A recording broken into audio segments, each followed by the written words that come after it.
Hello, everyone. Yeah, this is Grandmaster Arturs Neiksans, and I'm back with you with my weekly bootcamp. Hi, Vishnu. Yeah, so, I sort of improvised. I think, wait a second, let me adjust the volume. I think I would like to talk about the Nimzo because I just played the Nimzo-Indian in the tournament game. And at least I can try to show you some interesting perspectives from a grandmaster's opinion. So it might be that some of you are struggling to find a good game for black when white is playing Nimzo-Indian. And my goal is try to show you some interesting ideas which you can try to use. I mean, of course, every single topic I would choose should it be anti-Sicilian, should it be the Baltic variation, should it be anti-Najdorf, Rossolimo, etc. My previous topics, all of them, they're big topics, obviously. So at least I hope that you'll learn something valuable and perhaps you'll think about playing this line. So since I was doing all of those theoretical topics for white's perspective, I decided, okay, I think it's time to do something also for the black color. And yeah, so today I played my game in the Ilma Rao Memorial. I won the game. It was slightly unexpected. Let me show you. Let me show you the just results. Yeah, so this was the seventh round. I'm playing this on the board tournament. I'm the second seeded player. It's one of the probably at the moment rare live tournaments being held here in Estonia, in the small town called Viljandi. And we have played so far 7 rounds. I'm the leader of the tournament with 6.5 out of 7, with not too shabby performance of almost 200. Yeah, so things are really going my way. Yeah, anyway, but I played today a rather nice game, and afterwards I checked with the engine. It was pretty much top game. I don't think I even made a single mistake in the game. So it was very equal, and I played Nimzo-Indian. Yeah, so this is why I got the idea to talk about the Nimzo-Indian, and my proposed plan for the bootcamp is that we could analyze the game. Obviously, it's quite interesting, actually. There are some funny lines. And afterwards, I plan to show the way I treat the Nimzo-Indian, some interesting lines. And yeah, hopefully you'll get the wiser. Yeah, you'll start to like Nimzo-Indian from Black's perspective. Right. Yeah, so this particular game, I was playing against who is it? International master. Yeah. International master Andrei Shishkov from Estonia. He is well, he's a good player, about 2400 level, and I was playing with black, so yeah, I was the favorite obviously. So I need to play for the win. And by opening the chess space, I quickly noticed he's playing the same line over and over and over. And we actually had played before in, I don't remember which years, Baltic Zonal Tournament, one of the zonal tournaments. And also there was Nimzo-Indian, and he was actually pressing me for longest time for the win. And I somehow managed to escape. Yeah, so this time I was quite determined to make things different. And I was looking for a fight. Definitely, I was looking for a fight. Only I just couldn't understand how to do it the best way. So here's the game. So he played d4, knight f6, c4, e6. Yeah, so I am all for Queens Indians, Ninja Indians. That's been my pet line for so many years. My second specialty for black is against d4. I play Dutch defense, which maybe, I don't know, maybe I'll make about this a topic at some point later. Dutch defense on the Leningrad system, but typically I reserve this line for special occasions. When I have the proper mood, when things are desperate and I have to win, yeah, then I play the Dutch. So yeah, I know many players, very good GMs, that they have included Dutch in their repertoire. For example, I mean, Hikaru Nakamura probably was one of the best Dutch defense players. I don't think I've seen him playing so much of Dutch defense lately, but I mean, it's still quite sharp. But I mean, today I just didn't feel like I'm in the proper mood to play the Dutch. Like I said, I mean, you need to have a proper mood. You have this feeling before the game, how the game is going to proceed, and I was sort of, yeah, undecided yet. Do I need to go out with guns blazing, or I just play some positional chess? So I decided, okay, I'm going to play positional chess. In the worst case scenario, draw is fine for me because I still keep the lead in the tournament. Which you're a legendary Dutch player. Yeah, okay, okay. And yeah, so I decided to play the Nimzo-Indian. So he plays knight c3, bishop b4, and queen c2. So queen c2 line is sort of a notorious line in terms of for black. If black is looking for a fight, queen c2 is like a fire extinguisher, right? I mean, queen c2 kills all of the hostilities, and it pretty much doesn't matter what black is trying to do. White can always try to simplify the position. The more aggressive approach in the Nimzo-Indian, which we probably will also tackle later, is e3. e3 followed by bishop d3, knight f3, sometimes bishop d2, castle, and it's quite interesting game. So my opponent played queen c2, which he has played numerous times before. And here the thing is, I've played various systems against queen c2 because I don't really like any of them, really. Because let's say I play short castle, which is one of the main lines. A white can proceed to play, what was the line? e4. Yeah, that's the main line. d5. What was it? I think it was e5, knight e4, bishop d3, c5. Either knight f3 or knight e2 doesn't matter. C takes, knight e4, and knight e7. That's theory. Yeah, that's the main line, and supposedly it's not harmless. It's quite harmless for black. Yeah, it's not dangerous for black. But the thing is, I mean, how to play this for the win? And I noticed my opponent has switched to play a rather peaceful continuation instead of the more principled bishop f4. And what was after bishop f4? Let me try to remember. Yeah, my memory is a bit vague. Was it queen h4, g3, queen h3? Yeah, I sort of already forgotten. I mean, it's been some time and I repeated this, but it leads to some simplification. It seems quite sharp, but the main lines, they're peaceful.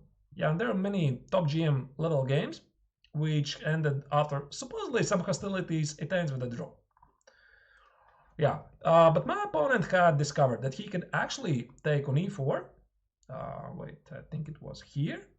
Takes queen e4, queen a5, which is the idea. A double attack on both c3 and e5. Yeah, hi Alberto.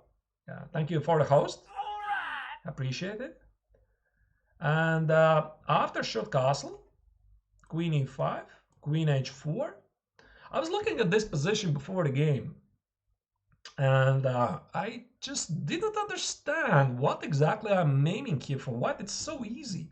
He's gonna play something like knight e2, bishop, I don't know, bishop f4, and I'm still sort of underdeveloped. And despite the fact that this is not the main line, I mean, I'm the one who is supposed to play for the win, and my opponent had already played this line before. So this was like a big no-no for me. I mean, I cannot really go here because I didn't find a way. How can I try to complicate matters? So I said, okay, I'm not gonna make a castle. And then I was thinking about c5. This move I think I've played a couple of times before. Yeah, thank you.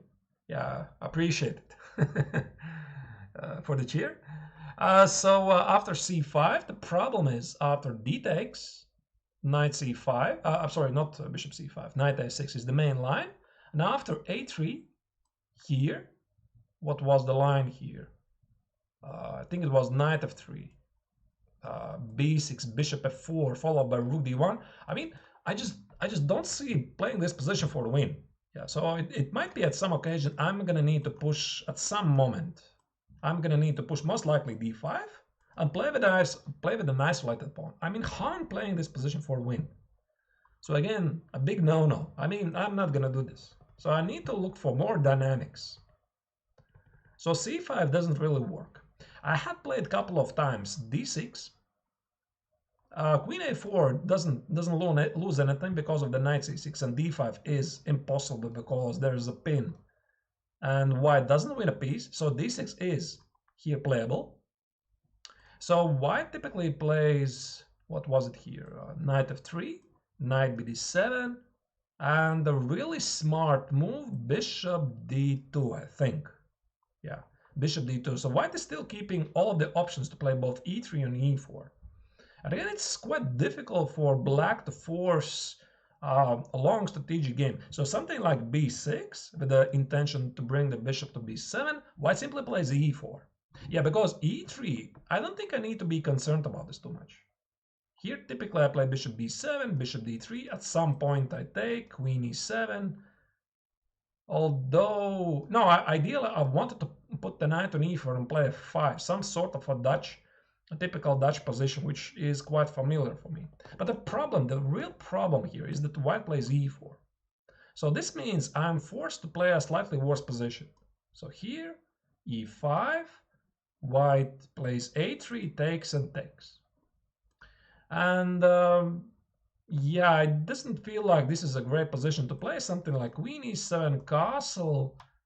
Maybe I can switch to some kind of a king's Indian position, but white has the space advantage. So this was, again, I mean, doesn't really look so great.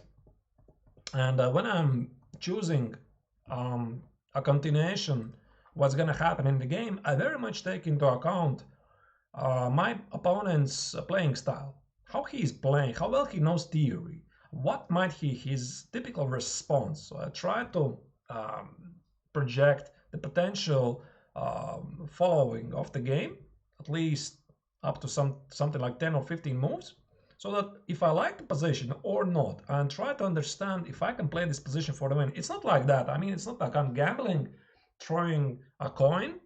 So, okay, today I'm going to play this line, today I'm going to play that line, based on the information which I have, what my opponent is playing, thanks to, obviously, the available information at the chess-based program. I predict the game. So anyway, so I decided that this is not gonna do it.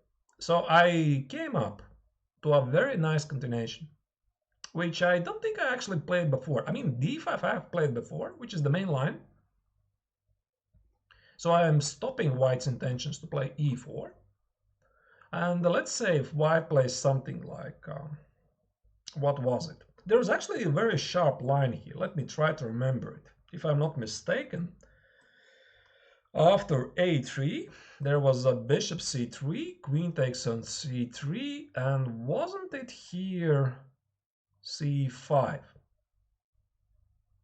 Now I'm trying to remember if I'm not mistaking this. So I did not even repeat this for today. But the point is, after, I mean, c takes obviously is not great. Takes, and very nice intermezzo move knight c6, followed by either e takes or knight takes, and white is just lagging behind in development. So white has to take after c5. He has to take on c5.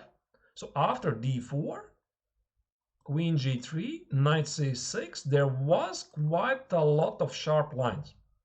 I remember this being I remember analyzing this some years ago, but you know, I don't know if I had played this today. I just remembered that there's this line. So something like, what was, there's a move b4, there are many moves. Something like queen g7 also was possible. And yeah, I wish I would remember what was the main line. Something like e5, I think, yeah. And black gets a very nice advantage in development, so white is struggling behind. So, but this costs some pawns actually. Yeah, I mean, anyway, I don't have to do this obviously. So after a3, bishop takes on c3, queen c3. There's a more quiet continuation. Short castle. White plays knight f3 typically. After c takes on d5, there is a very nice intermezzo move, knight e4. Otherwise, if I take on d5 right away, white just plays bishop g5. bishop g5, e3, knight f3, bishop e2, rook c1, so on and so forth, and I'm sort of missing this dark square bishop. So this is the point. So after c takes on d5, I have to play knight e4 and then rely immensely on my piece activity. I don't remember what is the actual theory, something like bishop f5, knight c6, queen f6, super active pieces, and white is risking very much. I mean, for the sake of his supposedly two bishop advantage, white is risking way too much. So this is why actually people play either bishop g5 or knight f3 here. So after bishop g5 and knight f3, I believe, if I'm not mistaken, after both moves, you can just take queen c4 and play b6. So typically the bishop comes something like to a6, you push c5, knight d7, and it ends in a peaceful game. Channel point options. What is that? I don't know. What does it do, these channel points? I mean, I know them, but I have not really paid too much attention to these channel points. There's some option to add some stuff there, right? Yeah, I'm sorry. I haven't really paid attention. Maybe I should. Yeah, maybe I should. I mean, I'm still new to some of the things of Twitch. I know some of the major things. Oh, okay, more points. Okay, I'll pay attention to this. Yeah. I'll definitely pay attention to this. I just have to study this feature. There's so many features at Twitch. I mean, if you sub, oh, okay. Yeah, I see. I'll think about it, I promise. Yeah. I mean, right now I'm in the middle of the tournament. After the tournament, I'll look into this. And you can redeem things. Okay, I see. Thank you for the advice. So anyway, and the same applies after knight f3 as well. D takes and b6. But again, this line is bearing sort of the reputation of a drawish line. So something like, again, what was it? I wish I would remember. There were even some ideas that black sacrifices the pawn on c7. Bishop a6, and taking this pawn is super dangerous. Either queen d5 or even take rook c8, rook c2, and black is super active. And all of this just for one pawn. I mean, this didn't happen in the game, but this is quite a serious potential line. After queen c2. Queen c2 unofficially sort of bears the title of a line where white pretty much automatically gains two bishop advantage. High Kappelstund. And he is aiming for some sort of a long-term advantage. So white keeps his bishop, his two bishops. He intends not to ruin his pawn structure. I mean, he could have played right away, right? Something like a3. I mean, why not? This is, by the way, a playable line. Takes. But he's going to be sort of suffering because of these pawns. So the whole idea of queen c2 is white sometimes intends to play a3 and gain then the power of the two bishops, and then slowly play it out and aim for a long-term initiative. Right. So d5. Yeah, not to mention the white is also aiming for e4. So d5, c takes, e takes, bishop g5 is the main line, which happened in the game. And here I had prepared a very nice line. I was planning to play h6. So if white plays the typical bishop h4, which is quite a tempting move, there is quite a nice line after g5. Bishop g3, knight c6. This pawn is under attack. Knight f3 is impossible. You just play g4. Knight e5 takes. Queen a4. And white just cannot take on b4 because there is a fork. So white simply loses a pawn for zero compensation. And no compensation for white. So he cannot do this. So he has to play the only move. Okay, long castle I think is just unacceptable. At such an exposed queenside to castle your king, I mean something like even bishop takes, queen takes, knight e4, bishop f5, And the black doesn't even have to castle. So any h4s, at the worst scenario, you can just close the position of the king side with g4. I mean, the worst case. So it might seem the black's king is weakened. It's not. It's not really. It really depends how do you play it out. So after knight c6, white has to play e3, and I had planned to play h5. So this brings quite a lot of interesting dynamic games here.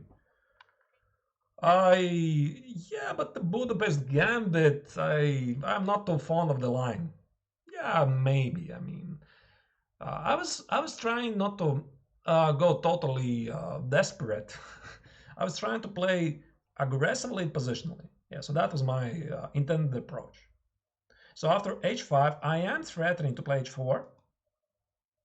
And if white plays something like h4, there is a complete mess. Something like, what was the line? 94, 92. Seemingly you could take this pawn on h4, but I think there was something more active like bishop f5. And I don't remember. Maybe not bishop f5. Maybe it was queen e7. Queen e7, h takes, and then bishop f5. Queen, whatever it goes. Queen d1 was an actual mistake. Bishop g4 here. And you can actually trick your opponent very quickly. So it's like, yeah, a total madness going on at the board. And I was feeling confident. Why knight e2 instead of the bishop h2? Yeah, bishop h2 was possible. I think there was also bishop f5. I don't remember. I already forgot all of the analysis. Bishop d3 and something like g takes, knight e2, queen e7, some long castle. I mean, when you switch on the engine, obviously it's going to say white is sort of better. But I mean, it's a very complex game, very complex strategic game. And finding those supposedly the best computer moves on the board, sometimes it's quite difficult. So this is why this line is, yeah, it's quite interesting. I don't remember already what I had planned here because I was pretty sure he's not gonna play this. So I sort of checked it diagonally. Potential lines here. I don't even remember. Was I supposed to take on h4? Yeah, I don't know. So anyway, so the main line is here with what he actually had played before is bishop b5. So obviously I was relying my potential game prognosis on his already played game. So bishop b5, h4, and bishop e5. And here are very interesting two moves for black. Black can play either rook h6 or short castle. I think short castle is more interesting. It's more crazy. Yeah, and I mean, look at the king. I mean, what is it doing there, the king side, right? But black is very aggressively aiming for a quick development, and white is behind in development. So, okay, bishop f6, I don't think that's dangerous. So something like knight e7, bishop f5, and black has a good game. So bishop c6 is one of the main lines. Takes. And what was the line here? There were some crazy lines. For example, a3. Makes sense, right? I mean, who wouldn't play a3? Yeah, so a3, takes, rook b8. And it's so difficult to evaluate this because it might seem, okay, I can just now take on f6, and black is seemingly busted at his pawn structure, just continue development, and that's it, right? But it's not so easy for white to suggest a continuation here. That's the thing. I mean, knight f3 is met by h3. Knight e2 is met by bishop a6. And how do you defend this knight? And some h3 is incoming. Where is this king gonna go? Again, it's not so clear. I have these weaknesses on c6, but on c7. But, I mean, try to figure this out on the board. So if white would play something like h3, intending to play knight e2, there's c5. c5, d takes, queen c3 takes, rook b2, and goodbye. Yeah, bishop a6, that's a super duper big activity for black. And it's very easy to trick the opponent here because the positional minuses for black are perfectly compensated by the great dynamics this position brings. So here, after bishop c3, queen c3, rook b8, there's a funny line. White could take queen takes on c6, knight e8, and it's not even clear who is better here. Yeah, knight e8, rook b2 is incoming, f6 is a big threat, this bishop is sort of in danger, and yeah, I wouldn't really recommend this for white. Yeah, I mean, this was one of the lines in this Nimzo-Indian line. Again, how did it happen? So after so queen c2, d5, c takes, e takes, bishop g5, h6, bishop h4. There's a number of moves. There's c5 more modern move. There's a g5, knight e4 idea. But I like this idea of knight c6. I don't think I had seen before. Yeah, knight e8 is super sneaky, right? Yeah. So knight c6. What was it? Yeah, e3, g5, bishop g3, h5. Bishop b5, h4, here, and I'm threatening to take on e5 already. For example, something like knight e2 is a mistake. Take, knight g4. Black is taking over. This pawn is lost.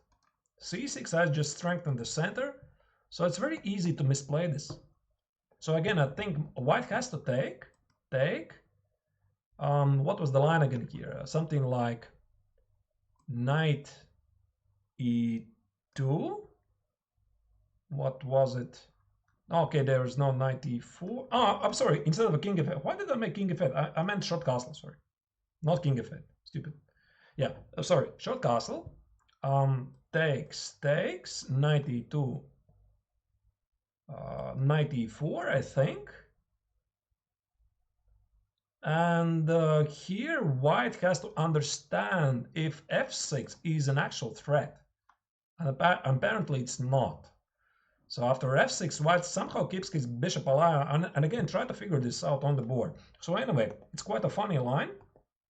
I totally recommend it as an interesting alternative. And after bishop b5, h4, bishop e5, there's also a funny move, rook h6. Keeping the option to make a long castle. Something like, again, I mean, something like, I don't know, maybe h3, knight e4. This rook now defends this knight on c6. Knight e2, bishop f5, queen d7, long castle, and if white is castling, you can sometimes sacrifice the bishop on h3.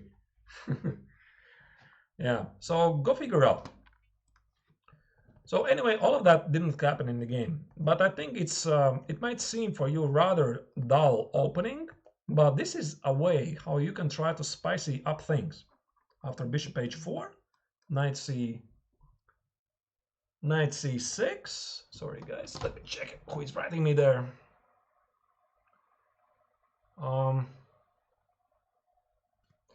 Yeah, so knight c6, e3, g5, bishop g3, h5. And yeah, of course, there's more than one continuation here. I mean, there's h4, there's bishop b5, there's, yeah, pretty much that's it. And not so many games. Yeah, if you check the database, this line is quite trendy right now. Yeah, this is why I noticed this line. It's being explored right now, and with very interesting results and potentially interesting games. So anyway, all of that didn't happen. White took on f6, so that was a big disappointment for me. Bishop f6, queen f6, a3. And I have to take on c3. So I was like, oh my goodness, my opponent is playing for draw. That was my first thought here. That my opponent is playing for the draw, he's playing way too simple chess. And I thought, I mean, technically draw is fine for me. I mean, okay, if draw will happen, no harm done. But I thought, okay, I'm gonna play it out and see what happens. So the pawn on c7 supposedly is not yet under attack. I'm pretty sure there was a line, something like castle. You cannot take because this pawn is under attack. E3, and there is a potential idea to sacrifice it. I wish I would remember how. Something like bishop f5. This is quite dangerous because of rook c8, with the same idea of rook c2 activating this rook. And when you're playing against people who are so fond of extra pawns, this might be a really nice trick to gain initiative. So queen b7, I don't know, knight c6 probably, rook b8, and look at this king. I mean, it's totally left unprotected. I mean, okay, obviously white doesn't have to take on c7, something like knight f3, knight d7, bishop e2, and there was this idea to push c5. Yeah, c5, playing c4, b5, a5, b4, that's the idea. So white has to, most likely, he has to take. And this rising position, I sort of vaguely remember this. This is equal position. So white has this weakness on c3, black has it on d5, and it's about balanced. But I was not in the mood to go for this. I thought I'll still have my chances, and I played c6. So c6 is just a peaceful positional move. We are aiming for the so-called Carlsbad structure. What is a Carlsbad structure? The pawns are positioned on b7, c6, d5, and ideally the black knight from b8 has to be routed to d6. On d6 it controls all of the queen side, it protects the most vulnerable pawn on b7, it controls the c4 square, it controls the e4 square, the f5 square. So on d6 typically, everybody who has played the Carlsbad structure, they know the knight is best positioned on d6. So after c6, what happened? C6, e3, castle, knight f3. I have to play bishop f5. Actually, here I noticed I sort of quickly blundered that there is also more queen b4. And it's so difficult to protect this pawn on b7. But I very quickly found out that I can simply actually play knight e7. And there's no way my opponent is going to take on b7.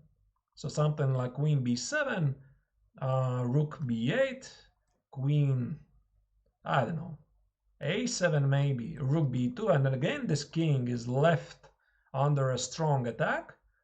And I don't know where to position the bishop. There's no good square. And white still cannot castle because this bishop is going to be under attack. And again, I think it's a good line of Philidor for pawn grabbers. Well, maybe. Yeah, it's sort of a different topic. Yeah, maybe very, very quickly. Yeah, so this doesn't really work for white, so white has to develop the pieces. And I was expecting actually bishop d3. So since my opponent had played it out so peacefully, I thought, okay, it's going to be bishop d3 most likely. We are going to exchange, even more exchanges, and probably we are going to need to shake hands because, I mean, there's nothing to do. There's no pieces on the board. But then my opponent played bishop e2. And I started to think, I mean, wait a second. Maybe my opponent isn't actually playing for the draw. Maybe he's just chosen a very peaceful continuation. He is intending to play for more. So that actually gave me some hopes that maybe I won't be playing this game for a quick draw. And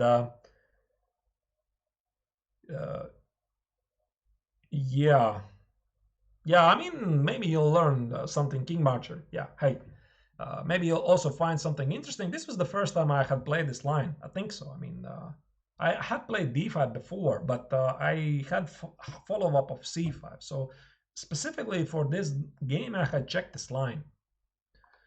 And after bishop e2, knight d7, short castle. And this is a very important position, and we can shortly look at it. So what do we need to know here? Okay, yeah, I also had to deal with Nimzo today. Yeah, I was with black color. And the thing is, for white, it's an easy game. The more I was looking at this position, the less I was starting to like it. Okay, yeah, so white's plan is very easy. b4, a4, b5, try to create a weakness. And it's not so easy to try to meet with it. For example, I could play the automatic a5, right? Because everybody loves to play this automatic move a5. Yeah, but what happens then? White just plays b4, takes. Let's say I'll make some normal looking move like queen d6, b5. Again, if I take on b5, this is a weakness that white can try to push for a long time, keeping as many pieces on the board as possible. It's not yet a passed pawn, because with so many pieces on the board, it's an actual weakness that white can easily target.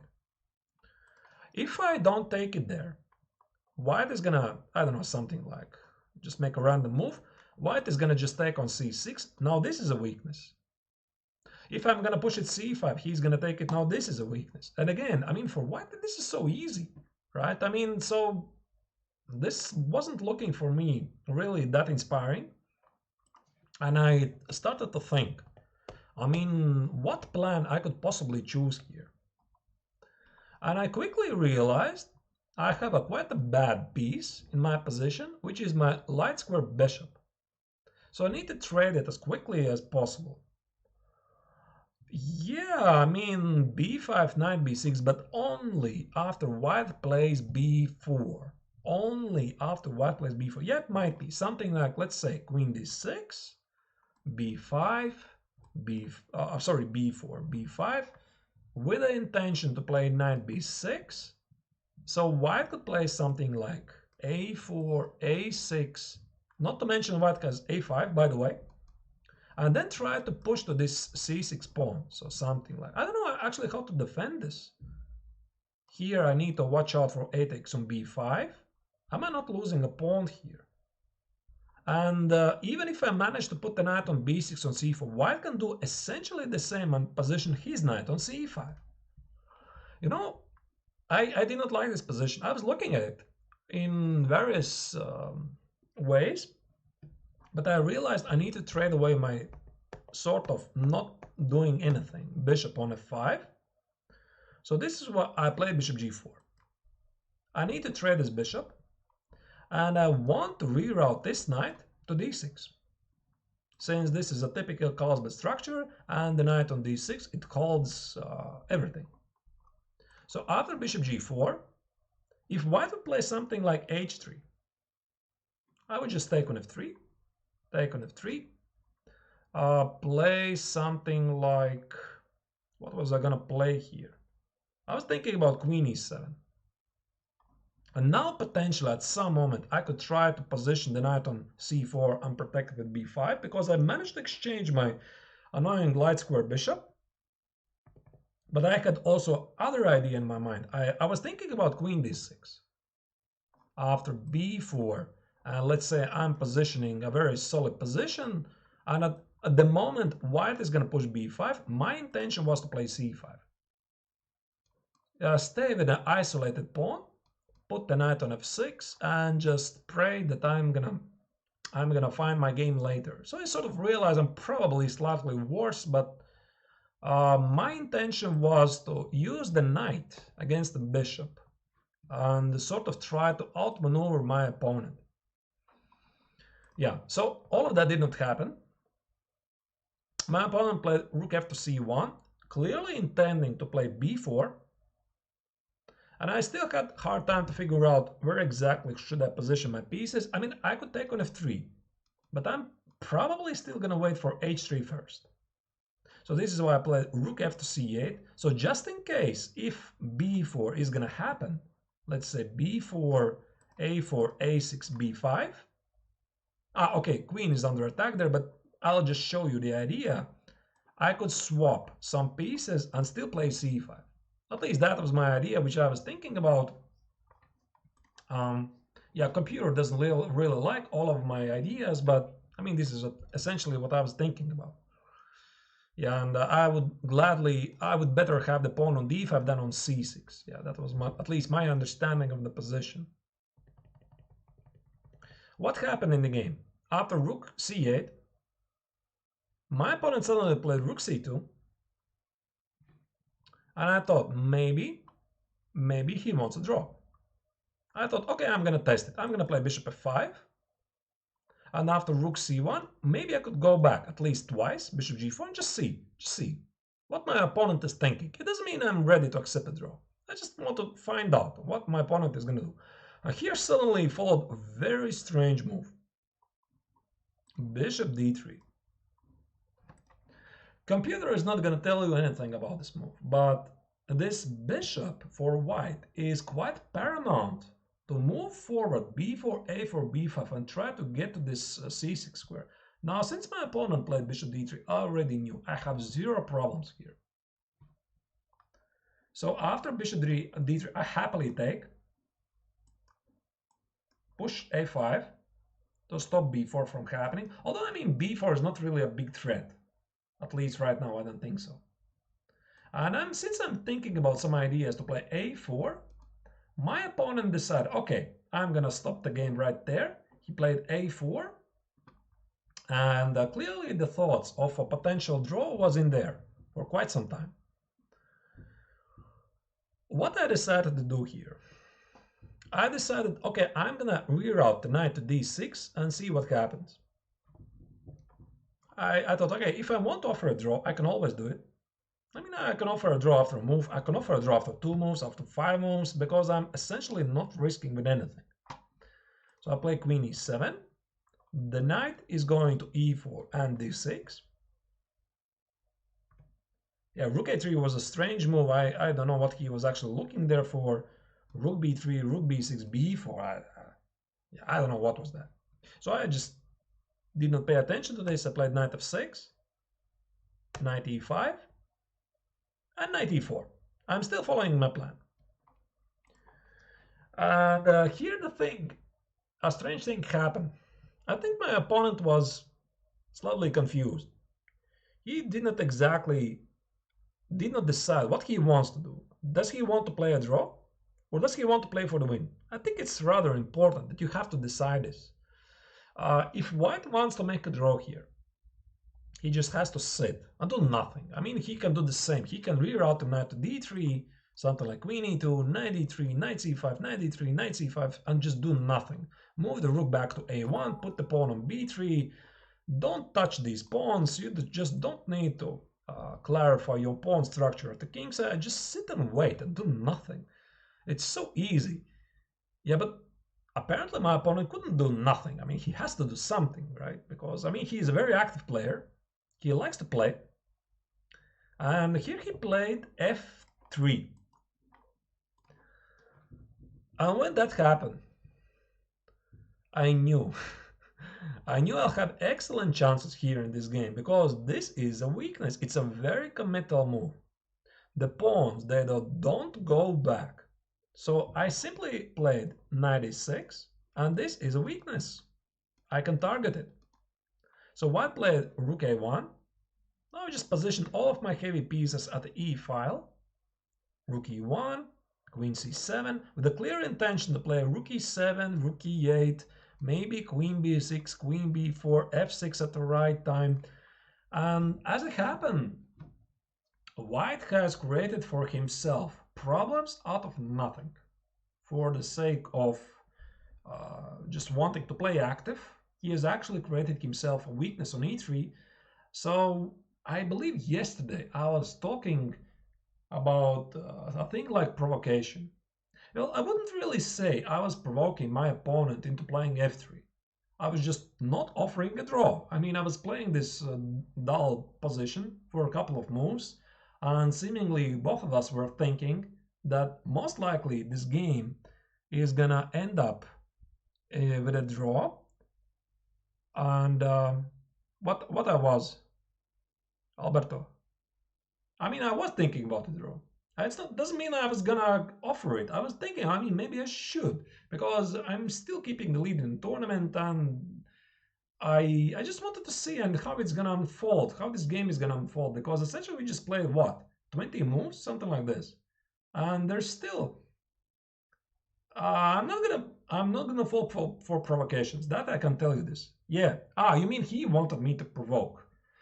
Maybe, yeah, maybe. But you know what? I mean, instead of the rook e7, I could actually play rook e6 so that he is not tempo on knight g6. Rook e6, rook e8, queen b6, queen b4, knight c4 at the right time. And white has to figure out what to do here.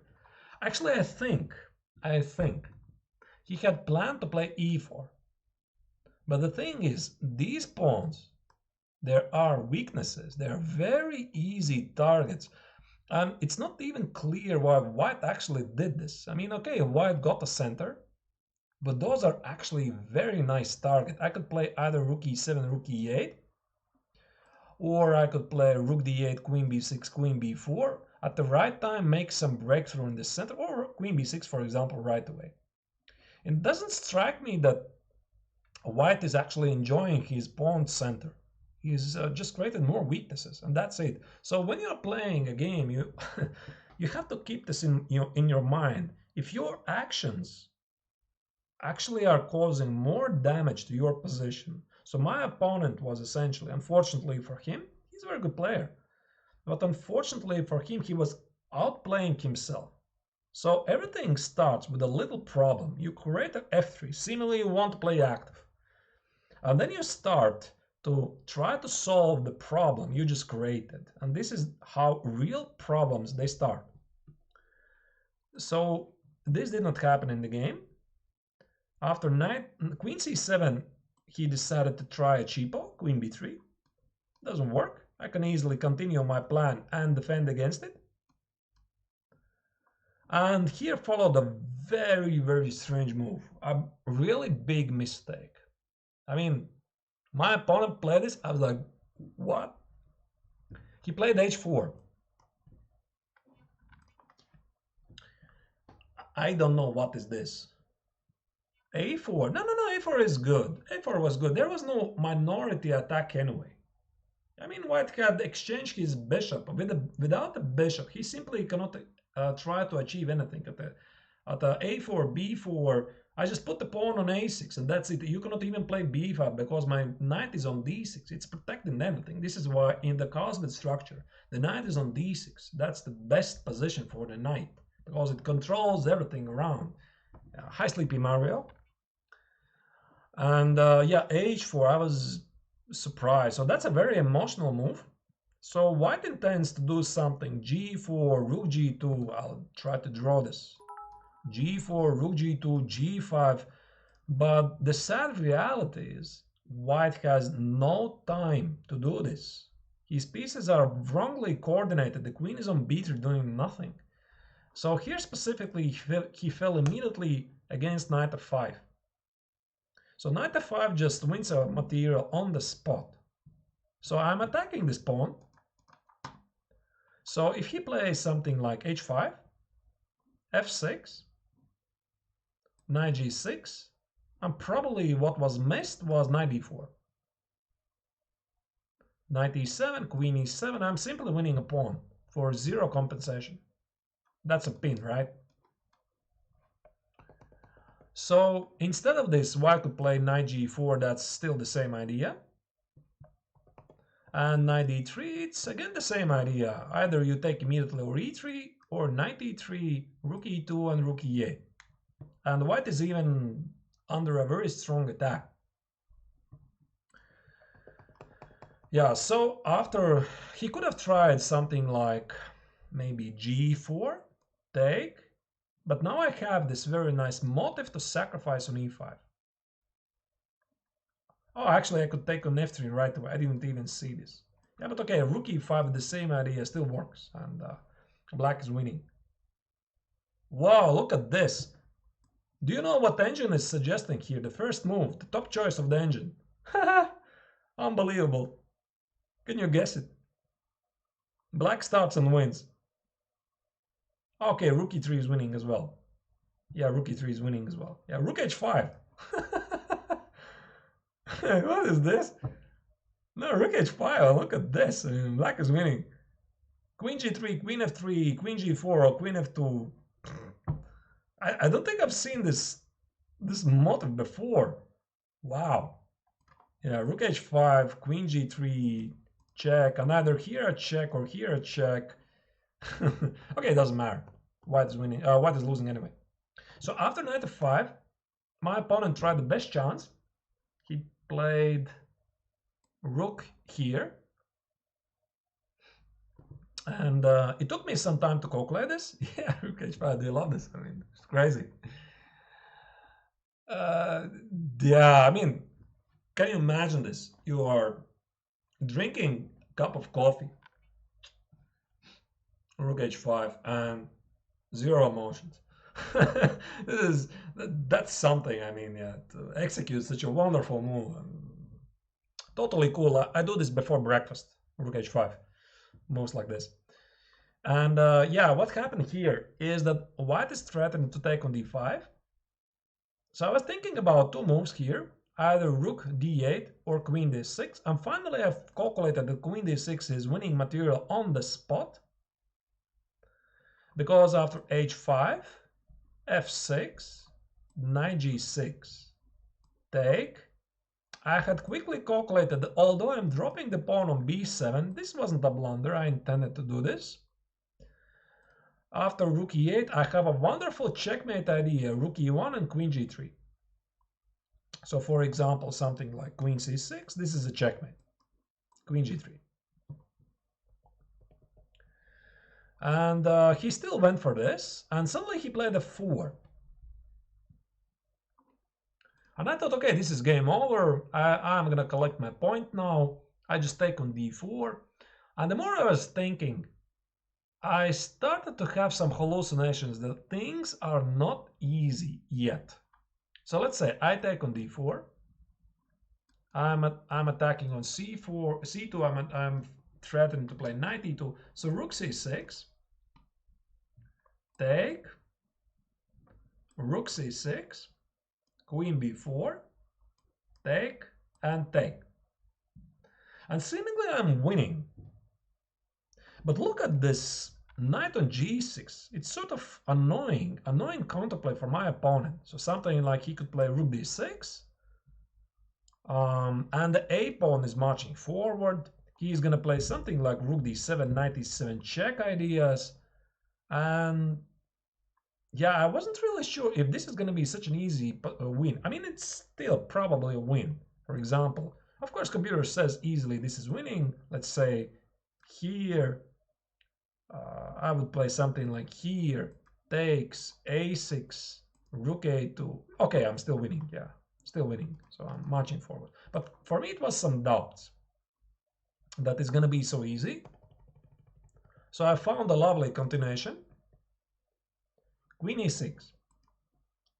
Improving my queen's position, still intending to go for the checkmate. And for example, after rook c6, I found a beautiful checkmate. Check. King f2 is a checkmate on e3, obviously. So he cannot take, because if he takes, that's a checkmate immediately. Queen g3, rook e1 checkmate. So he has to go here. Queen e3. I'm threatening to check and mate on g3. So he can go with either the rooks on c3 to protect it. So let's say rook here. Not to mention he's also threatening some checks here, by the way. So now there's a check. Yeah, king h3. Very important check. Takes, takes, here, takes, here, checkmate. Yeah, I was very, very happy to find this checkmate. Not often you see a checkmate on the diagonal. And I was hoping my opponent is going to go for this. But he did not. He played queen c6. And now this idea of rook e1 doesn't really work. Because rook e1, king h2. And I have no time to play queen e3 because there's a check on d5. But I had seen this from afar, that I get the same exchange. But the only difference is, I mean, knight e2 is a threat. Knight e6 is a threat. The only difference is my pawn is on a5, not on b4. So because of this little nuance for white, it's impossible to organize a protected passed pawn. So that was all of my idea. And I managed to put a rook behind the d pawn. So white played, it doesn't matter what he does, he's lost anyway. King h2, takes, and I managed to put the rook behind the pawn. So white was trying still to organize some counterplay. Knight e7, king h8, knight g6 is king h7, doesn't do anything. And after knight f5, which probably was the last chance, I just play rook e1, take, and simply rook d5. And that's it. White is losing quite a lot of material. And there is no perpetual, no nothing. And the game ended with knight c6. I'm sorry. Yeah, knight e7 check, king h8, knight c6, rook d5. I'm threatening to take this pawn. And after g4, I just got the queens. And after knight e7, I just sacrifice an exchange to simplify the position. And I march into queens. So my opponent resigned. Yeah, I think overall it was a very nice game, but of course with a lot of help from my opponent, because he was making all of the weaknesses. Then he made this very strange h4, and his position collapsed very quickly. But like I said, the real problems, they start with little mistakes. And the first little mistake for my opponent, which by the way is not even recognized by the computer. Computer thinks this is a fine move. But f3, humanly speaking, is a mistake. This is a classical time control. You think so? I mean, instead of the a4.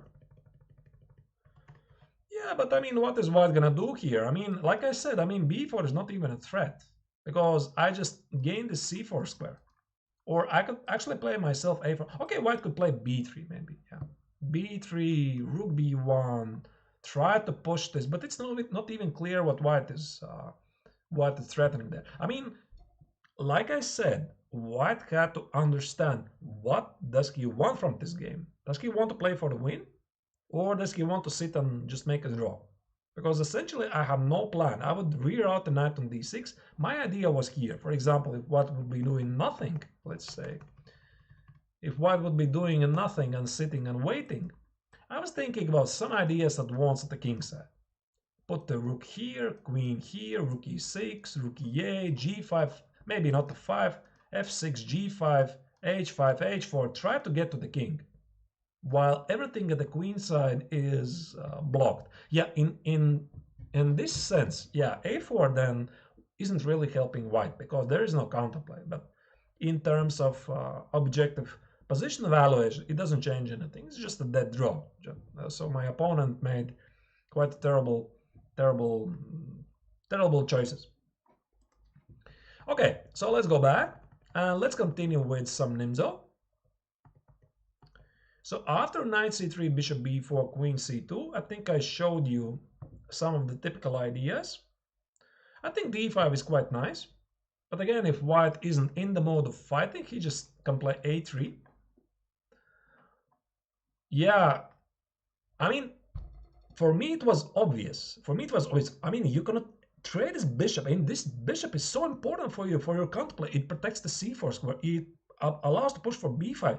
But for him, it was instantaneous response, because he did not want to acknowledge his mistake that the rook on c2 was misplaced. So he played bishop d3.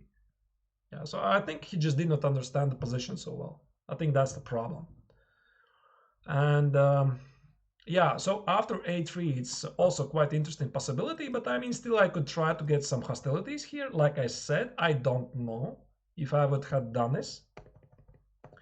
Let's check the other lines here, other possibilities. What can white try to do here? There is probably one of the most hostile lines here, f3.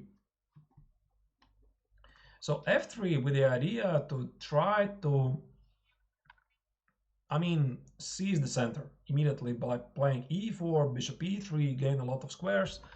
But white is essentially not high Vivek Arsenal, not right now. Maybe after I finish my bootcamp, I could play a couple of games with the viewers. Yeah, we could do this maybe, but I would like to first finish our bootcamp. And today's topic is Nimzo-Indian.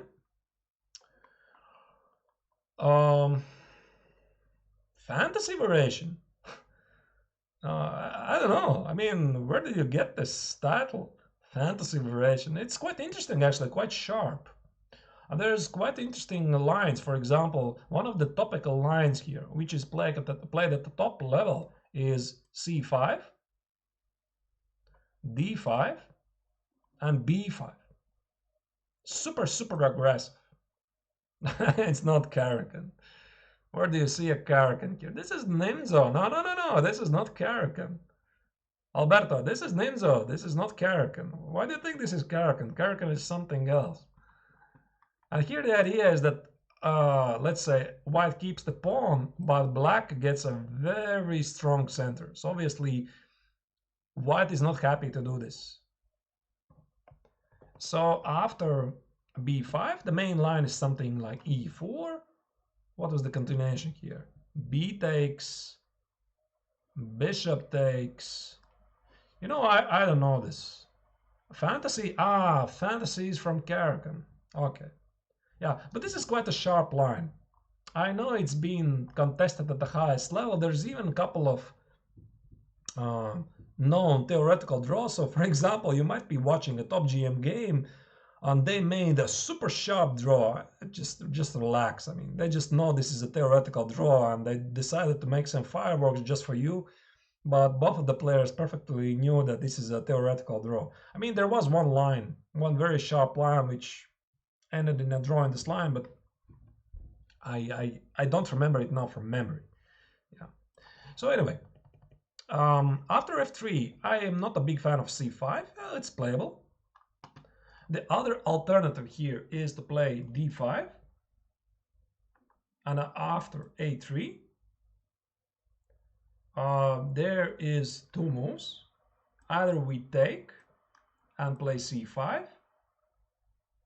And there's quite a lot of theory. But anyway, I'm not going to suggest this. I'm going to suggest something more simpler and easier for you to understand. So what would I propose after f3? You just make a castle. Start with castle. e4 is not so great. e4 you immediately strike in the center with d5. So something like, what was the line here? C takes, E takes, e5, knight e7, and you just very quickly destroy the center. Since again you're ahead in development, something like f4, c5, knight f3, knight c6, and I think bishop e3 was the common mistake here, wasn't it? Bishop e3 takes, takes. Now I don't remember. Oh, wait a second. Where was this? Where was this shot on d4? There was this idea. I just wanted to show you. Yeah, but I don't remember it. So it's very easy to promise something which I don't remember myself. So it was something along the lines of bishop e2, c takes, knight e4, and this is a thematical idea, knight e5. Boom. Queen h4, queen d4 is incoming. Yeah, but I don't remember exactly from which line it was actually appearing. Maybe it was after bishop e2. But the bottom line is, this line is, instead of the knight c6, yeah, knight e5 exactly, Carlonian. Yeah, knight e5, I think I showed it. And a number of GMs have fell into this trap because, I mean, knight e5 is not so obvious from afar. It is possible to miss this. And yeah, I mean, what I wanted to say, after short castle, it's very tempting for white to play e4. But again, after d5, you are getting a good game. So again, let's try this. Takes, takes, e5 here. f4, c5, knight f3, knight c6. I think it was here. I think it was here. After a3 and bishop a5. Wasn't it like this? Wasn't it like this? And after d takes. I wish I remember. d4, knight e4, and knight e5. Was it like this? I'm sorry. I'm showing all of this from memory, obviously. I would have to check it very quickly. Let me check it. Queen c2. Okay, let me try to find it. I have a file here. Let me try to find it. A3 takes, sorry. No, sorry, instead of the A3, of course. E4, D5, here, takes, here. A3 was it? Here was this idea. After knight f3. Okay, here it was. After knight f3, there was c takes on d4. Queen d4, knight c6, queen d1, and now this motif d4, knight e4, and knight e5. Yeah, here it is. Yeah, I just opened my file. And again, the same idea of queen h4 is incoming, so white's position is simply in ruins because black is so much ahead in development and the white king is feeling exposed. So all of this, it's not good. It's not good for white, I'm sorry. Yeah, so you're very quickly aiming for very quickly opening the position. There was something like a3, yeah, bishop a5 again, the same motif. And again, c takes, knight e4, for example, knight f3, c takes.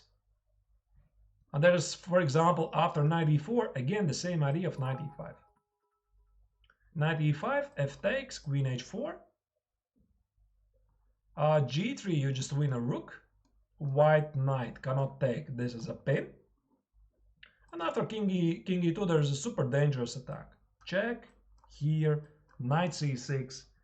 And if you would ask the engine says white is busted. Completely busted. It's such a king open. I don't think he actually can manage to take d takes. You mean here, d takes. D takes.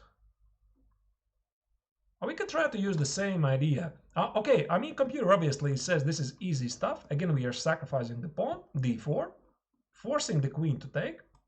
Now winning an important tempo.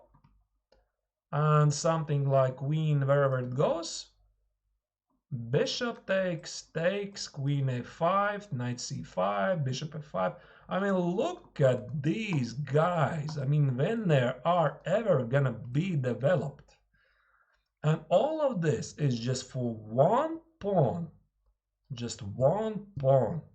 I think it's a very little price to get a very wonderful advantage in development. So white, I mean, he just cannot do this. So this is quite a common idea. I mean, here, for example, computer was suggesting also knight e5 for the same reasons. It's probably possible.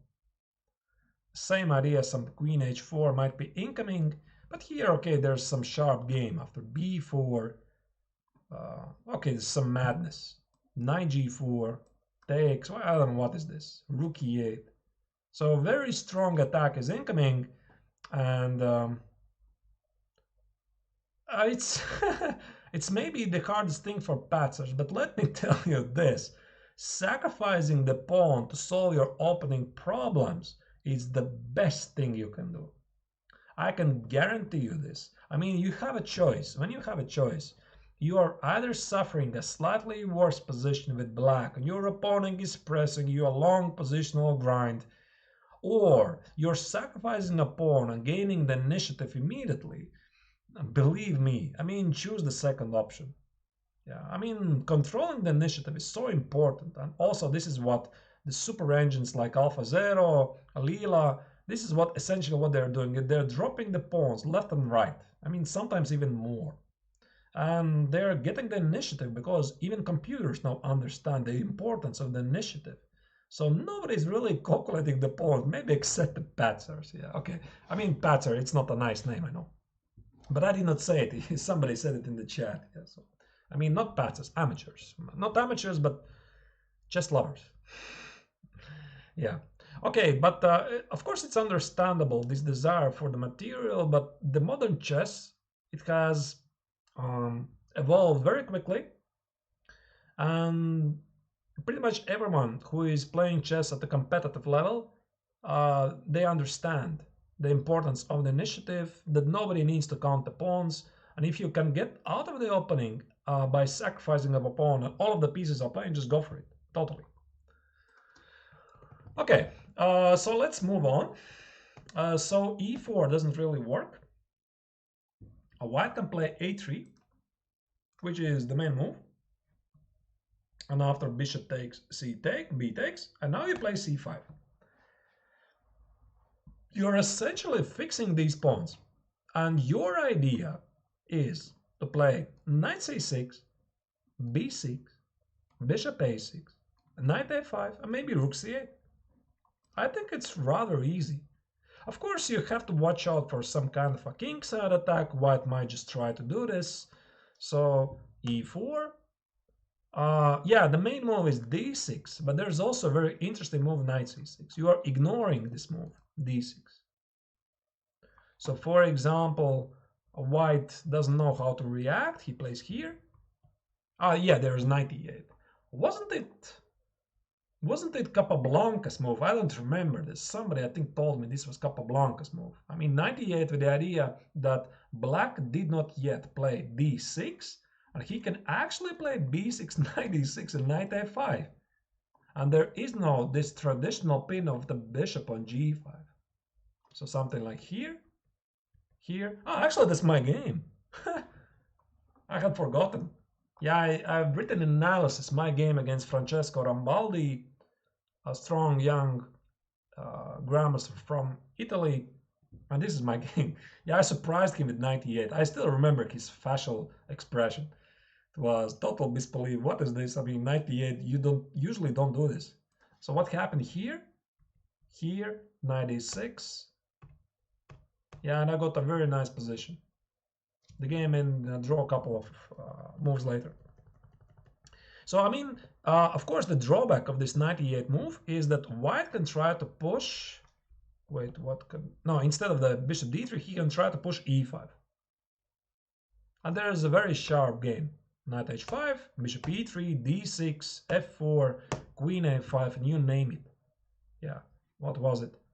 Queen d2, d takes, f6. So it's quite interesting and quite unbalanced. Let me tell you this. When I first saw it, when was it? 3 years ago, I think. I also had seen it for the first time, this 98, 96, but it was an effect of dynamite on the board. I mean, my opponent was just knocked out immediately, at least psychologically. It was not a pleasant move to meet, especially since he didn't know how to meet it. And he was expecting I'm going to play d6, b6, this traditional idea. And yeah, this 96 suddenly got excellent results. I mean, I did not win this game. It ended in a draw, but I mean, the game was nice. So let's go back to the main line. Instead of this knight c6, we probably normally should play d6, knight c6, knight e2, and b6. So again, the plan is very easy. Bishop a6. And I think it's here quite important, first, to wait for white to play bishop g5. We have to include h6, bishop h4, and now we play e5. e5, d5, knight a5, and with some typical ideas to play g5 afterwards. Let's say, I already misplayed this position from white's perspective, but let me show you this. Let's say g5, bishop here, knight h5, knight g7, f5, and so on and so forth. It doesn't really look like white has any real game here. And from the regular grandmasters who are still playing this f3 line regularly, I think the only grandmaster is Sergei Volkov from Russia. I was actually once playing against him in Wilton Cup, and I lost the game badly with black. Although I knew all of this idea and the setup, I just mixed up something. So he still managed to beat me in this Nimzo with f3. But I think it's relatively harmless and promises black good chances. Maybe somebody will disagree with me, but that's my opinion. So I think the more safer choice is just to play d6, knight c6. Again, I mean, white can try to play this out in a number of ways, but don't rush with e5. You can still make this happen later. on after bishop g5. After white has played bishop g5, now you play h6 and e5. It's quite important, of course, not to miss some knight g3, knight h5 ideas. And here specifically, yeah, you have a move g5. And probably as white is not castling, you are not exactly in a rush to play g5. And don't forget about your idea to play bishop a6, knight a5, and rook c8. And maybe actually at some moment you can first take on d5 so that the c line opens for your rook. I don't know, I mean, it depends on the moment, of course, but I think this line is quite good for black. Yeah, so that's about f3. If you did not play it before, I totally recommend. I think it's rather interesting and gives black good chances. So what else is here? There is a move e3. So e3 is definitely one of the most popular moves. And after this move, white essentially can choose one of the several setups. So for example, I still prefer to castle because castling gives black more options to react against white's potential setups. Let's start with knight e2. So I don't know, have you met it before or not? White's idea is very simple. White intends to play a3, and after bishop takes on c3, recapture with the knight, and still aim for this minimal two bishop advantage. I am not so sure if you know this, but at least in the professional circle, the two bishop advantage is one of the most popular minimal advantages, especially at the EM and the GM level.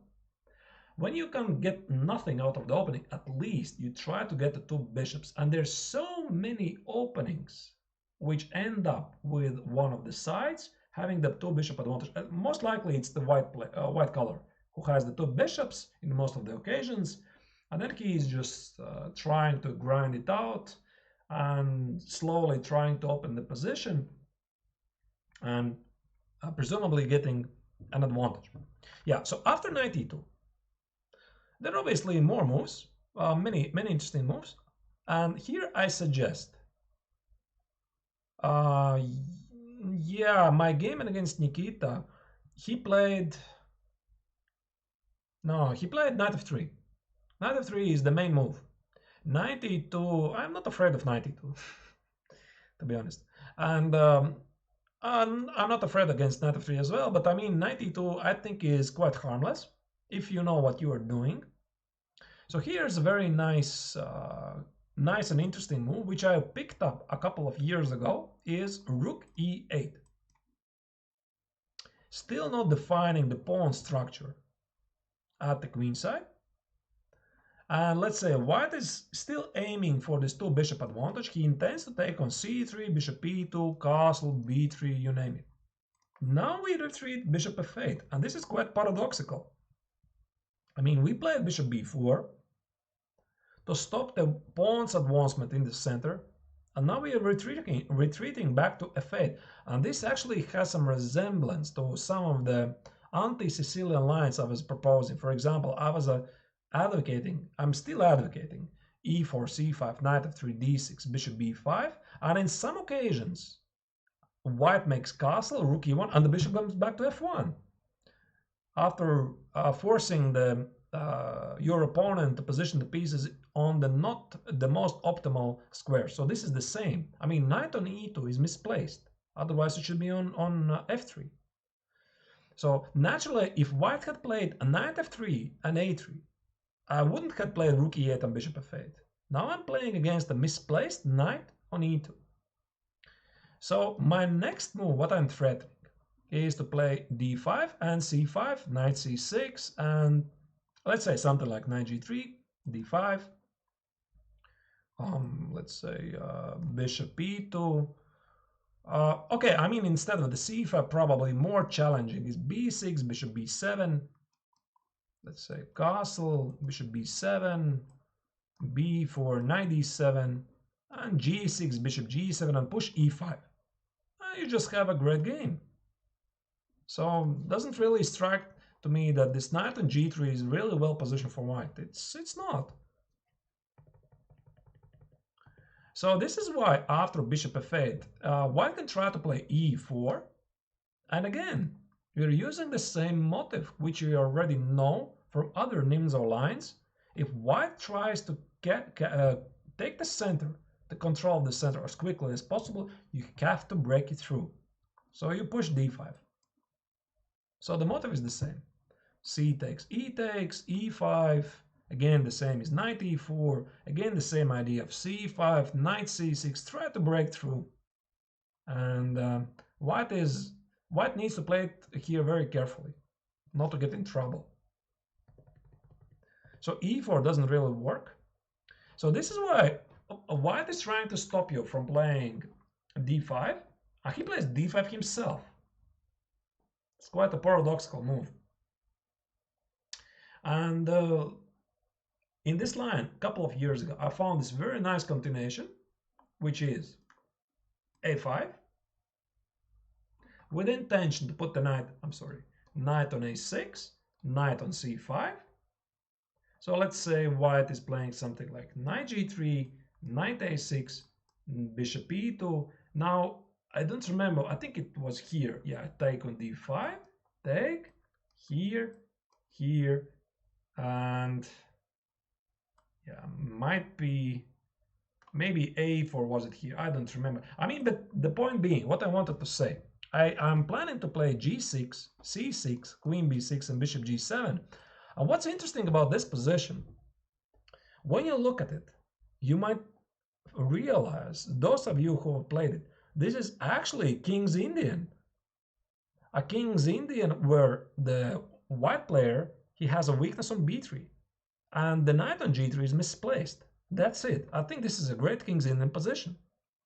So after, yeah, probably I could have played a4 before to fix this weakness on b3. I won a rather spectacular game in this line. Yeah, dream King's Indian, exactly, because white would never play a3 here to weaken this b3 square. So instead of the pawn on d5, the pawn on d5 would be standing on c4. Yeah, okay, here it stands on d5, and actually it's misplaced on d5 because in King's Indian, white typically is targeting this weakness on d6. Yeah, this is a dream King's Indian. So like I said, I mean, a couple of years ago, I won a rather nice game against Estonian Grandmaster Ottomar Ladva. And yeah, you can find it in the database exactly in this line. So I've been quite fond of this line. And the same approach is after, let's say, a5. If white plays g3, you just play the same. Knight a6, here, knight c5. Let's say white is trying to keep tabs on the b3 square, he plays b3. And again, you capture at some moment on d5 to open the e file. C takes. Yeah, I don't know, was it c6? There's also a very interesting option to play b6. That's my game against Ottomar. Yeah, I think I remember it. b6 castle, bishop a6. There's a very nice square on d3, and again followed by g6, bishop g7, and maybe h5, h4 ideas, and very interesting, super interesting. Yeah, I've been playing this as many times as I could get. This line is not so popular, but the results are very interesting. What white could still try to do here? I mean, he could try to play knight f4, meet my d5. But here we actually can change the plan and play d6, specifically against the knight and e5. So again, this position is not great for white. Perhaps this is the reason why this line is not so popular. Otherwise, knight g2 would be a great addition. Yeah. So what happened here again? Knight g2, rook e8, a3, bishop f8. Intending to do something active in the center, we have a very nice rook on e8, and yeah, this is why white is trying to stop this advancement of the pawns with d5, and then we have this very nice outpost on c5 for our knight and a potential weakness on b3, and that's quite a modern chess here. Okay, let's move to the main stuff, and let's imagine white is playing knight f3. Knight f3, d5, and bishop d3. This is the main line. And if you would open chess base, you would see that probably the main continuation here is c5 and knight c6. Yeah, I think I slightly remember this line. So for example, c5, short castle, what was it? Takes, and there are a number of moves. Was it knight c6? Yeah, it's been some. Okay, I misplayed it already. There's some bishop a3. Then it was maybe takes, and b6. Yeah, something like this. I mean, it's been some years when I last checked this line, but there's one thing which I don't like about this line. This is slightly a different topic, but when we are talking about a competitive level, it's extremely important that your openings, they remain the lines, they remain the same. Doesn't matter how your opponent is trying to play out the opening, in which order the moves. Let me try to explain it. For example, let's say you are a Queen's Indian player. Let's go back and let's say you're playing Queen's Indian. So d4, c4, knight f3, g3, here. And you're playing this line, whatever. I mean, either bishop a6 or bishop b7, all of those lines are very good. And you know this, right? But let's say against the Nimzo-Indian, after e6, knight c3, bishop b4, e3, d5, knight f3, you're playing c5.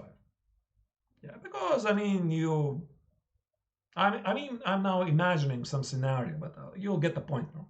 So for example, you're playing Queen's Indian, Nimzo now. But let's imagine the game starts like this. So white plays knight f3, b6, and knight c3. What do you do now?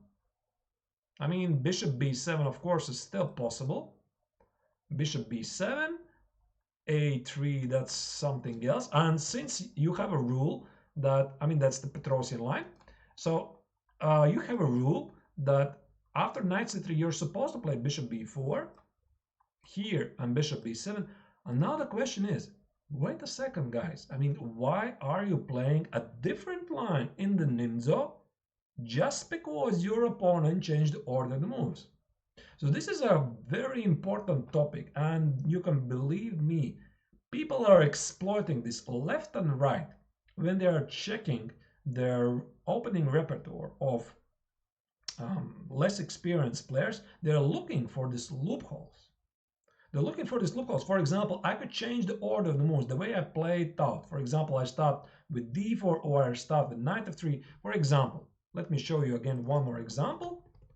And they're forcing you to play a line which you normally don't play. Or they are forcing you to know two Nimzo-Indian lines by just changing different order moves. This is wrong. This is a wrong approach.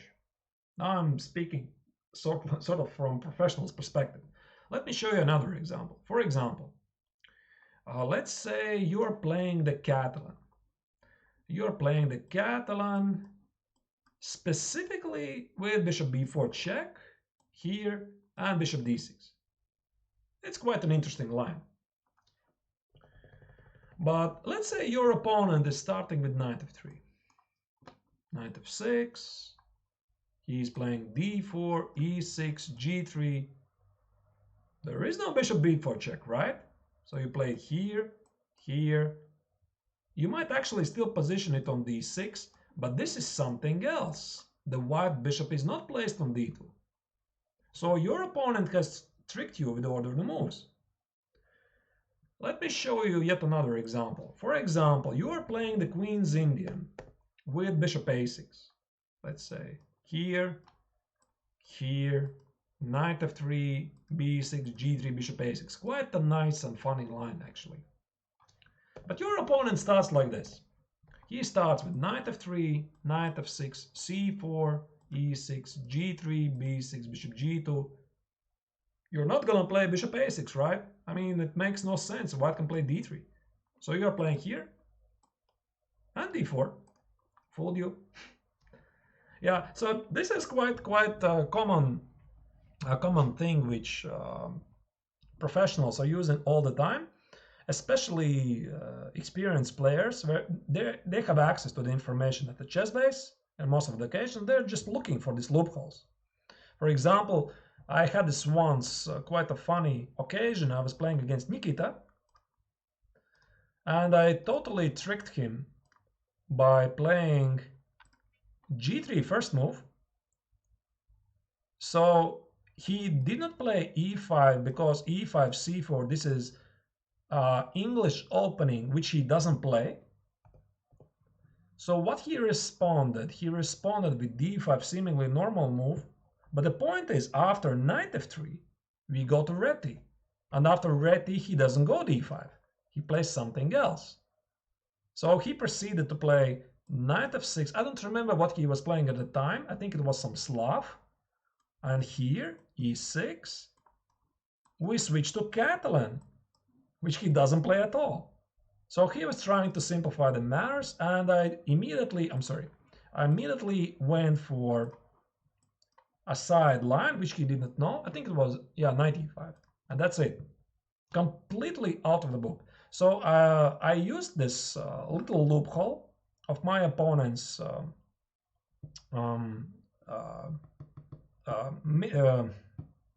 mistake in the opening preparation at the time. I just accidentally found it. I pressed on it, and it worked once.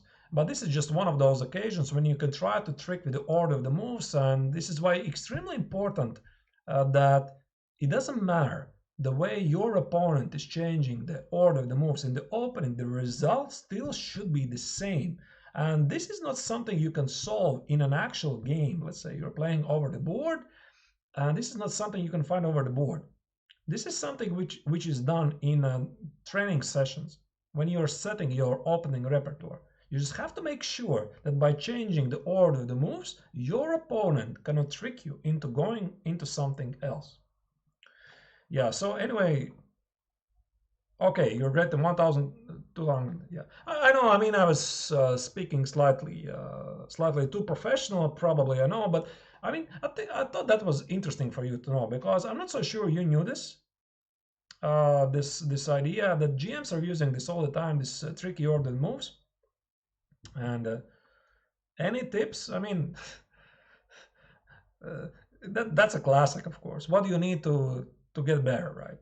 I get it every single stream. I mean, just pick a topic of your choosing and devote some time. Tactics, soft tactics. Start with tactics. I think that's a great start.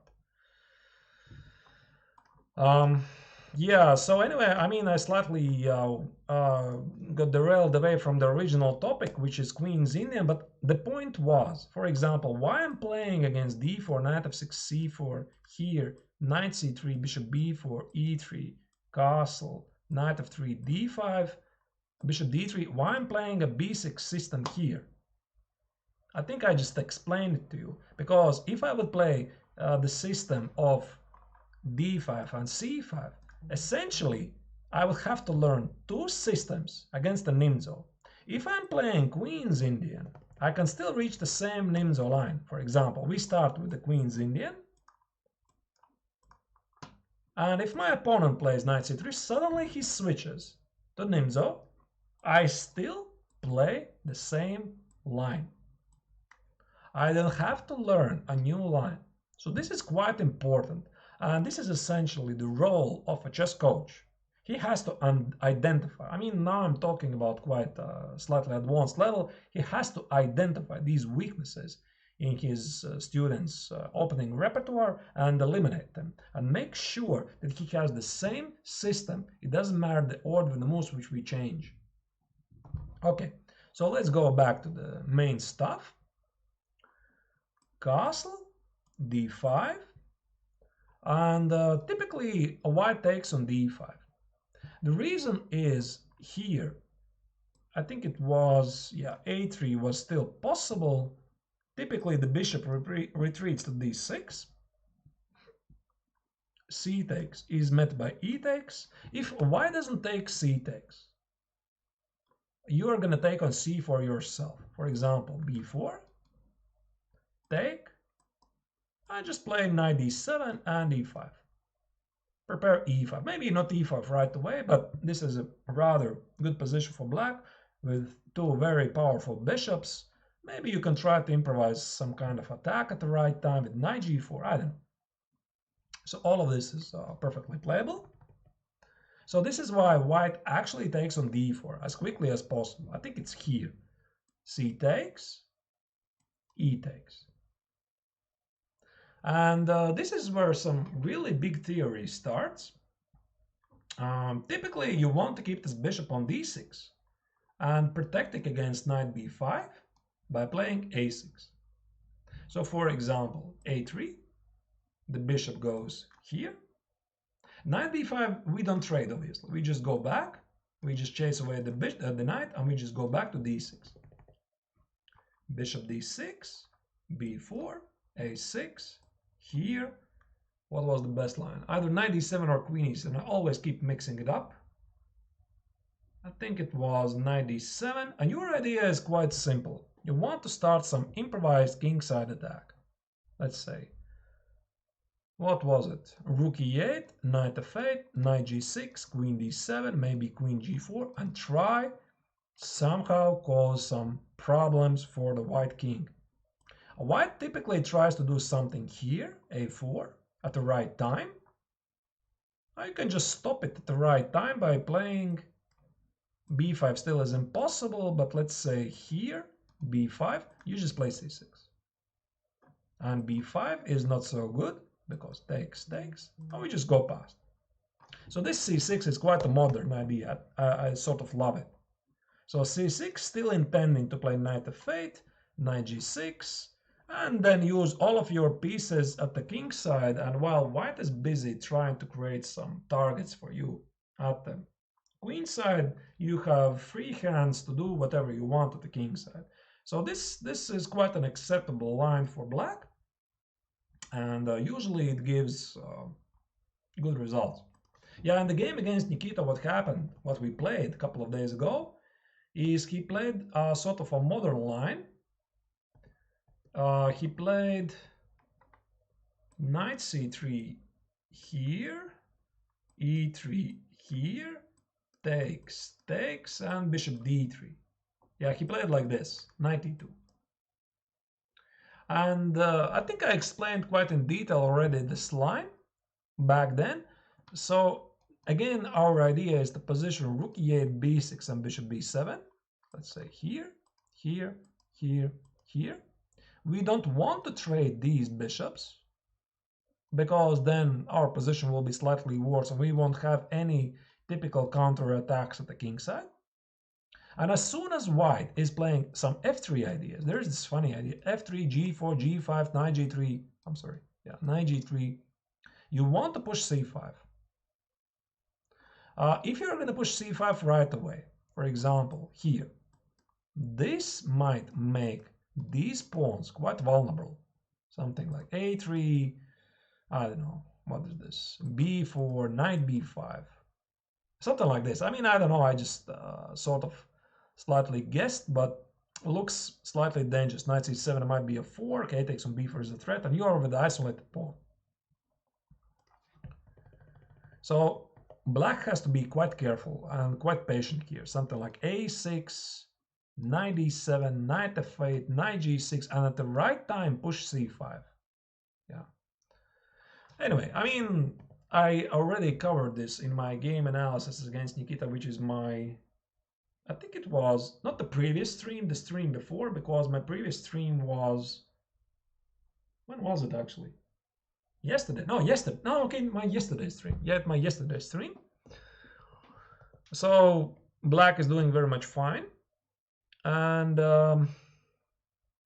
yeah, I mean, what else is here? These bishop g5 ideas typically are not so great because you just play standard idea h4, h6, I'm sorry, g5. Maybe not right away, but that's the classical idea. Knight e4 and b5. Maybe again we can try to employ the same idea of h5, h4. But I'm pretty sure I'm mixing up. It wasn't like this. It wasn't like g5 and knight e4. Yeah, maybe actually c5 makes sense since the bishop has left the queen side. Bishop g5, bishop h4. This gives you room for queen a5 for knight e4, and the spin on c3 might be sort of annoying thing for white to reckon with. But nobody really plays bishop g5 at competitive level, so typically it's e3, knight f3 is the most popular choice, queen c2 is for the lazy ones, a3 nobody is really playing. Yeah, and then there's g3. g3 is sort of a fashionable move. I think it was championed by Fabiano Caruana, if I'm not mistaken, at least a couple of times.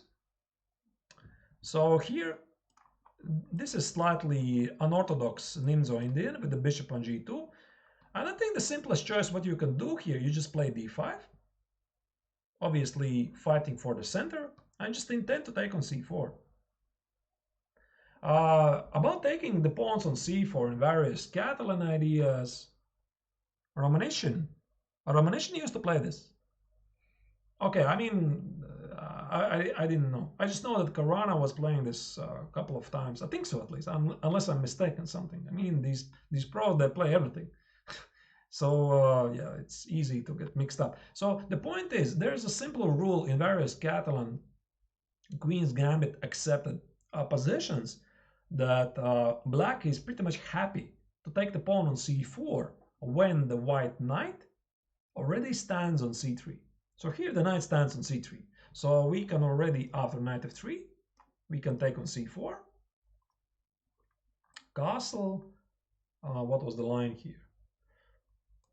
Knight c6 with the intention to keep this pawn, at least for the time being. Now I wish I would remember this line actually, it wouldn't hurt. I think it was queen a4, knight e5, queen c2, bishop e7, e4, knight b4, here, here, here, here. And something like this. Okay, I mixed up something. I mean, that's at least was the traditional idea. And black is doing fine. Yeah, and I believe in all of those Nimzo-Indian lines, black is doing perfectly fine. And my favorite player? You mean among all players or people who play Nimzo-Indian? Among Nimzo-Indian, it's probably Mamedyarov. Yeah, I think Shach is one of the rare players at the top level who is consistently playing Queen's Indian from white, and he is such a dynamic and super great, interesting player of all time. I don't know. I mean, since I grew up in my youth by cheering for Kasparov, probably it's Kasparov. Yeah. I mean, I do realize probably Carlsen is already recognized as great of all time, but I mean, since I'm sort of already, wow, I'm old, and aren't I? Yeah, I'm sort of for Kasparov. Yeah, I think so. As a chess player, not as a politician. Anyway. All right. So this is a sort of a short intro into Nimzo-Indian, and hope you managed to pick up something. Maybe I missed something, but I think I pretty much explained you the idea that I think this idea of short castle d5, b6, bishop b7, it's a really great weapon which can bring quite interesting and unbalanced games, and it can be combined by playing Queen's Indian as well. If you're playing Queen's Indian as your main defensive repertoire against d4, then I hope it's gonna be of use for you.